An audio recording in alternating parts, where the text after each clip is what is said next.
Magandang hapon mga kanyors. Punta tayo dito sa kambingan.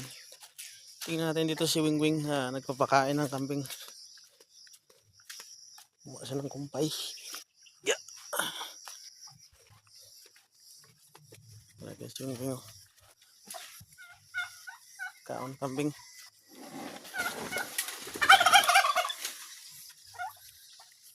Anong pangalan si Wing? Imo kambing? Kambing yan pa niya. Alas tayo. Kaon. Hindi ko na di Wing ako. Piyak. Basta kiso. Nagbigay siya ng kumpay dahil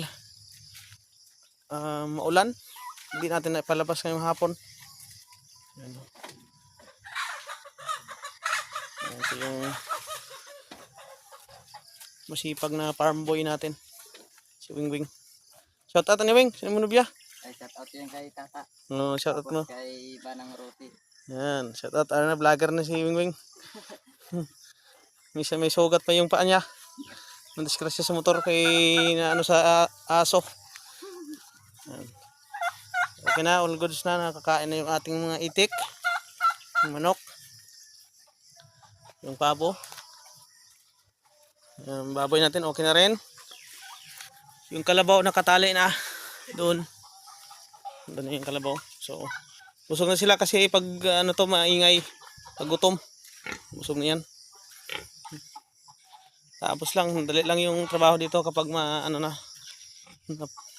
mayroon ng pakain sa mga alaga. Hindi abutin ng isang oras.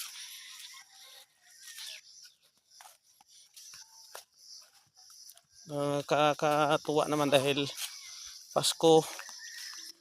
Pamasko ni Lord sa akin si Wingwing na siya nagkasama namin dito, tutulong dito kasi pag ako lang mag-isa kapagod. Yun yung kalabaw natin, oh. Ganda yung sunset ngayon.